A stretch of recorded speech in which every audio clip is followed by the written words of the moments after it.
오늘 말씀 우리 함께 보도록 하겠습니다. 오늘은 창세기 30장 1절부터 13절에 있는 말씀입니다. 저와 함께 교독하시겠습니다. 라헬은 자기가 야곱에게 아이를 낳아주지 못하자 자기 언니를 질투했습니다. 야곱에게 말했습니다. 저도 자식을 낳게 해주세요. 그렇지 않으면 죽어버릴 거예요. 야곱은 화가 나서 그녀에게 말했습니다. 내가 하나님을 대신하겠소. 하나님께서 당신의 태를 닫으셔서 아기를 갖지 못하게 하시는데 어쩌란 말이오. 라헬이 말했습니다. 여기 내 여종 비라가 있으니 그녀와 잠자리를 같이 하세요. 비라가 자식을 낳아 제게 안겨주면 저도 그녀를 통해 자식을 얻을 수 있을 거예요. 라헬이 야곱에게 자기 여종 비라를 아내로 주자 야곱이 그녀와 잠자리를 함께 했습니다. 비라가 임신해 야곱에게 아들을 낳아 주었습니다. 라헬이 말했습니다. 하나님께서 나를 변호하시고 내 목소리를 들으셔서 내게 아들을 주셨구나 하고 그 이름을 단이라고 지었습니다. 라헬의 종 비라가 다시 임신해 야곱에게 아들을 낳았습니다. 라헬이 말했습니다. 내가 언니와 큰 싸움을 싸워서 이겼다라고 그 이름을 납달리라고 지었습니다. 레아는 자기가 출산이 멈춘 것을 알고 자기 여종 실바를 야곱에게 아내로 주었습니다. 레아의 여종 실바가 야곱에게 아들을 낳았습니다. 레아가 말했습니다. 내가 복을 받았도다 하고 그 이름을 가시라고 지었습니다. 레아의 종 실바가 야곱에게 다시 아들을 낳았습니다. 13절 함께 읽겠습니다. 레아가 말했습니다. 나는 행복하도다. 여자들이 나를 복되다 할 것이다 하고 그 이름을 아셀이라고 지었습니다. 아멘.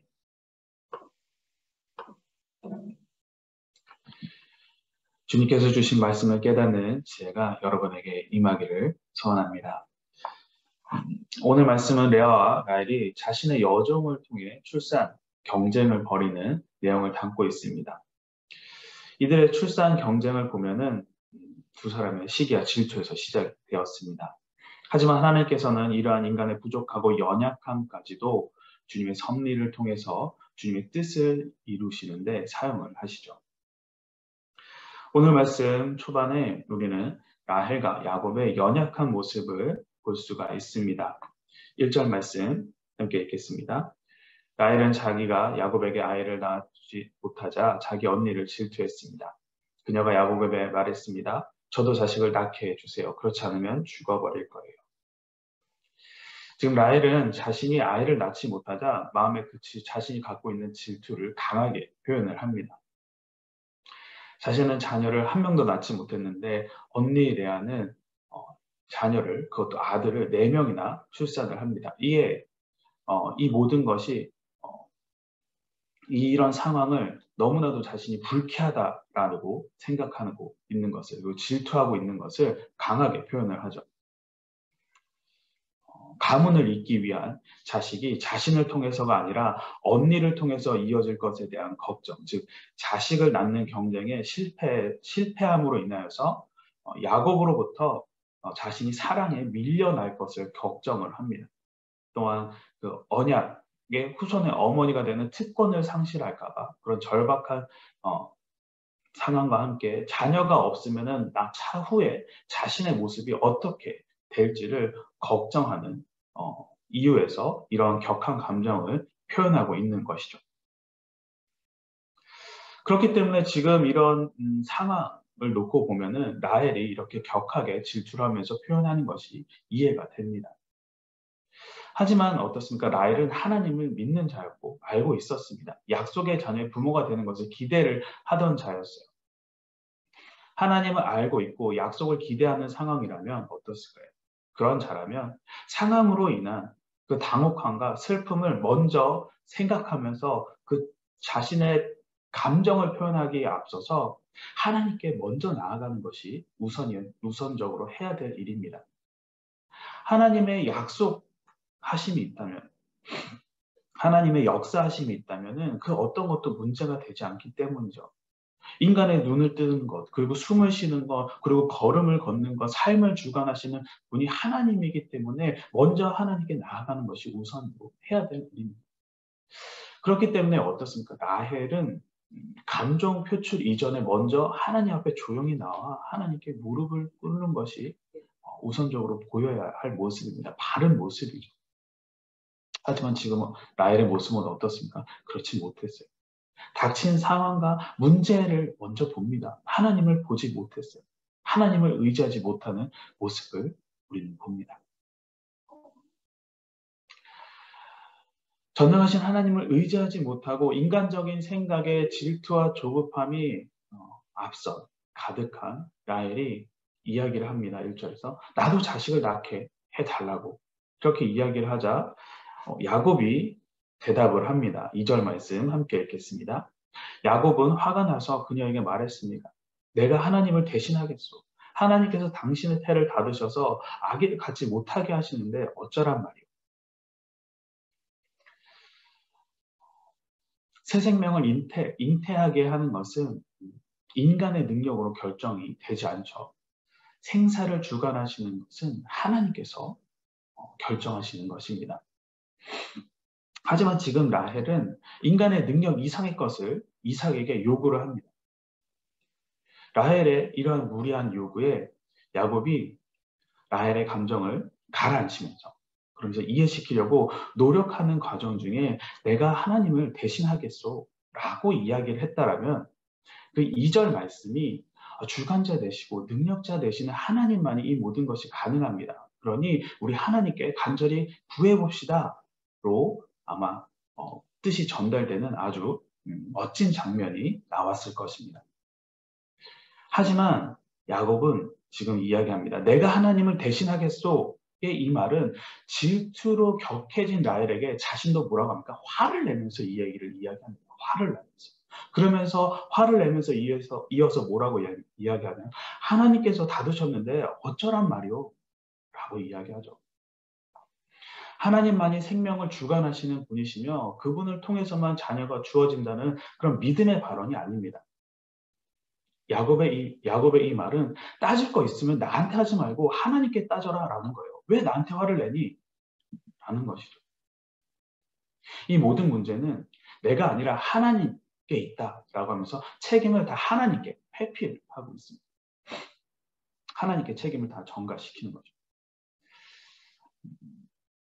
라헬은 하나님의 뜻과 계획하심을 알고 있었습니다. 야곱도 창세기 28장에서 하나님으로부터 동행하신가 채워주시고 장절에서 복을 주실 것을 약속을 받았어요. 하나님의 살아계신가 약속의 하나님이신 것을 라헬과 야곱은 이미 아는 자들이었습니다. 하지만 이들은 당혹스러운 상황과 환경과 조건에 맞닥뜨리자 하나님보다 자신의 것을 먼저 선택합니다. 자신의 감정을 먼저 선택하고 습관적으로 행했던 자신의 그 나빴던 일들, 잘못된 습관들을 찾습니다.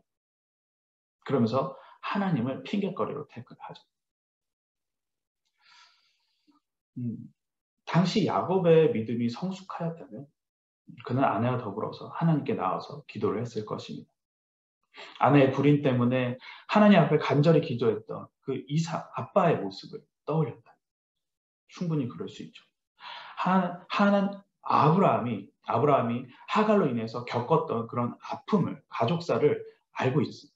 기억을 했다면, 분명히 알고 있었는데 그것을 기억을 했다면 자신도 그런 어리석은 신앙의 모습을 추구하지는 않았을 것입니다.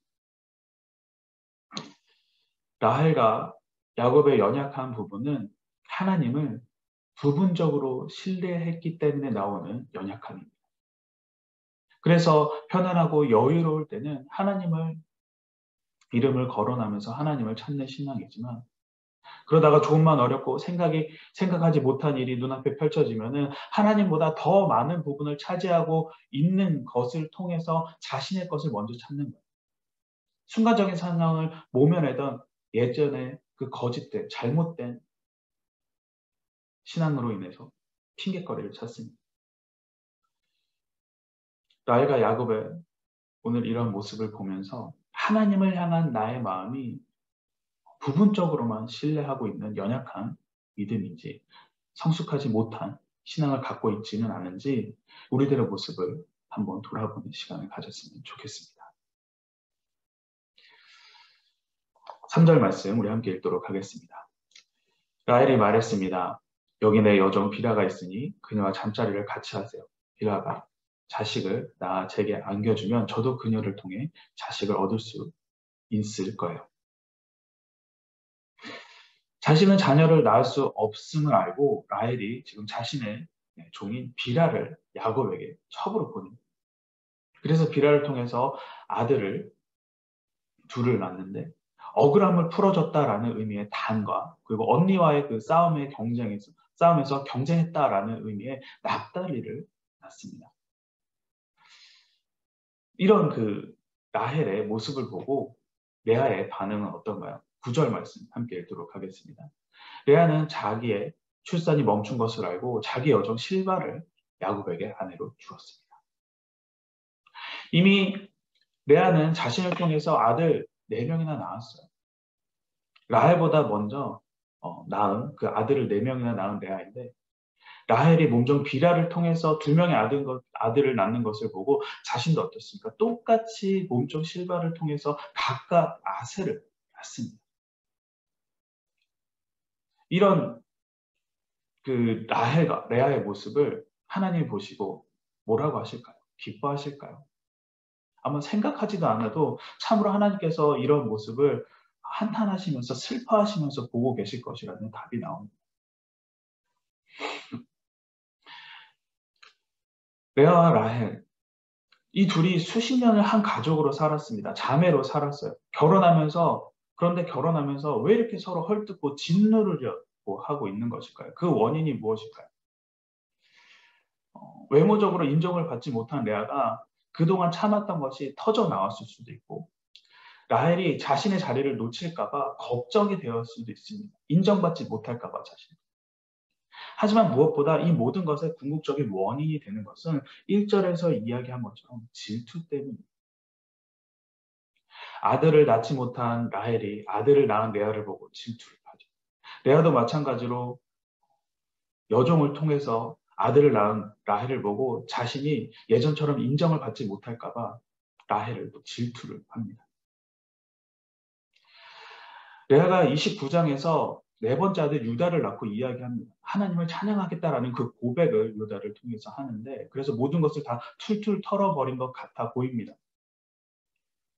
하지만 라헬이 비라를 통해서 두 아를 얻게 되자 그 모습을 보고 질투하면서 실바를 통해서 자녀를 낳게 하죠. 이처럼 사람이 질투를 하면은 자신의 감정을 컨트롤하기가 너무나도 어렵습니다. 오히려 그것을 계속해서 생각하다 보면은 그 질투는 점점점 더 커지게 되고 그 질투가 커지게 되면은 미움으로 이어지게 됩니다. 그리고 이 미움은 서로를 경쟁하게 만들죠. 이들은 그래서 출산 경쟁으로 이어지는 것을 봅니다.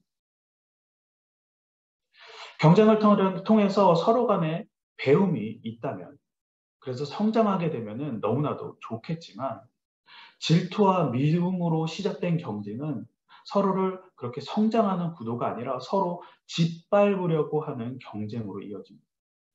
질투와 미움으로 시작되는 짓밟는 경쟁이 된다면 그것은 진흙탕 싸움으로 됩니다. 그래서 과정은 어떠도 상관없다. 결과만 좋으면 된다라는 생각에 그 경쟁하는 가운데 죄가 들어가게 되는 거죠. 라헬과 레아의 짓밟는 경쟁은 어떻게든 이기기 위해서 자신의 여종을 야곱의 첩으로 들이게 됩니다. 그들의 이러한 행동은 여종에게 간음죄를 범하게 하는 것이죠. 또한 하나님께서 세우신 창조 질서, 즉 일부 일처제 결혼 제도를 다시금 또 파괴하는 죄를 짓습니다. 그리고 하나님께서는 어떠한 형태든 죄는 미워하시죠. 기뻐하시지 않습니다. 우리가 살고 있는 이 사회에서는 경쟁 없이는 살 수가 없습니다. 선한 경쟁을 통해서 성장하는 부분이 있어요. 자기 발전을 이룹니다. 하지만 선한 경쟁 의식을 넘어선 지나친 경쟁 의식, 그로 인해서 어떻게든 이기기 위해서 내가 수단과 방법을 가리지 않는 것, 그 때문에 씻기 어려운 죄의 영역까지 들어가게 돼서 죄를 범하게 되는 것은 옳지 않습니다. 결과가 더 중요하겠지만 그 과정 가운데 얼마나 하나님이 기뻐하시는 선택을 하는지 그것이 너무나도 중요합니다. 질투하고 비난하고 거짓된 방법을 통해서 세상이 기뻐하는 승리를 추구하지 마시고 다른 이들을 이해하고 배려하고 사랑으로 품어줌으로써 하나님이 기뻐하시는 승리를 구하는 여러분 되시기를 소망합니다. 레아는 비록 야곱의 사랑을 받지 못하였지만 하나님의 은혜로 4명의 아들을 출산하게 됩니다. 반대로 라헬은 야곱의 사랑은 받았지만 자식을 낳지 못합니다. 이에 라헬은 감정이 폭발하고 질투하여서 여정인 비라를 남편에게 처불어주면서 아들을 낳게 하죠. 이렇게 시작된 레아와 라헬의 출산 경쟁은 레아의 여종인 실바까지 처불어들이는 진흙탕 싸움이 됩니다. 그리고 무려 15년에 걸쳐서 레아에게 6명, 실바를 통해서 2명, 라헬에게서 1명, 비라에게서 2명, 총 11명의 아들과 1명의 딸을 낳게 됩니다. 그리고 마지막으로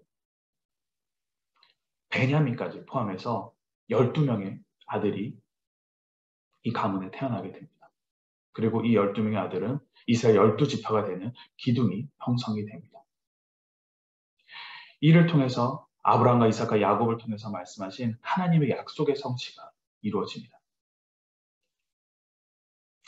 레아와 라헬의 출산 경쟁이 결국 하나님의 약속의 성취로 이어졌기에 그들이 행했던 잘못된 판단과 죄들은 정당화가 되는 것일까? 아닙니다. 하나님은 공의로우신 분이십니다. 그렇게 죄는 그 자체로 어떻게든 거룩하신 하나님의 뜻을 이루는 방법이 될 수 없어요. 그렇기 때문에 레아와 라헬 그리고 야곱의 잘못된 판단과 죄가 하나님의 뜻을 이루는 방법이 되는 것은 거룩하신 하나님을 욕보이는 것입니다. 하지만 라헬의 질투와 시기로 시작된 이 출산 경쟁이 하나님의 뜻을 이루시는 방법이 된 것은 신실하신 하나님께서 하신 그 약속을 이루기 위해 택한 자녀의 허물까지도 하나님의 섭리를 통해서 그 뜻을 이루는데 하나님께서 사용하셨기 때문입니다. 하나님으로부터 벌을 받아 마땅한 레아와 라헬의 시기와 질투 그리고 여종들을 처벌어들인 야곱이 행한 그 죄를 하나님께서 선으로 바꾸셔서 하나님의 뜻을 이루시는 방법으로 하나님께서 사용을 하십니다. 우리 인간은 죄가 많고 실패하기가 너무나도 쉽습니다. 하지만 하나님께서는 이런 우리들의 모습까지도 하나님의 뜻을 이루시는데 사용하시는 분입니다. 그를 통해 하나님의 뜻을 이루십니다. 우리는 부족하고 연약함에도 우리를 들어서 도구로 사용하셔서 하나님의 뜻이 이루어질 것이라는 확신을 가질 수가 있습니다.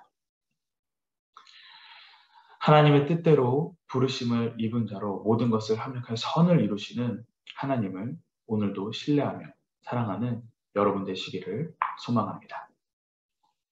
오늘 이 말씀 가지고 함께 기도하도록 하겠습니다. 오늘 주님께서 주신 말씀 가지고 함께 기도할 때에 하나님을 향한 우리의 믿음이 부분적인 신뢰로 인한 연약한 믿음이 아닌 성숙한 믿음이 되게 하여 주시옵소서. 질투와 미움과 다툼을 통한 승리가 아니라 하나님께서 기뻐하시는 승리를 구하는 자가 되게 하여 주시고 부족한 자를 들어 하나님의 뜻을 이루시는 하나님만을 의지하며 주님의 뜻이 이루어질 것이라는 확신을 갖고 살아가는 주님의 거룩한 자녀들 되게 하여 주시옵소서. 우리 함께 기도하도록 하겠습니다.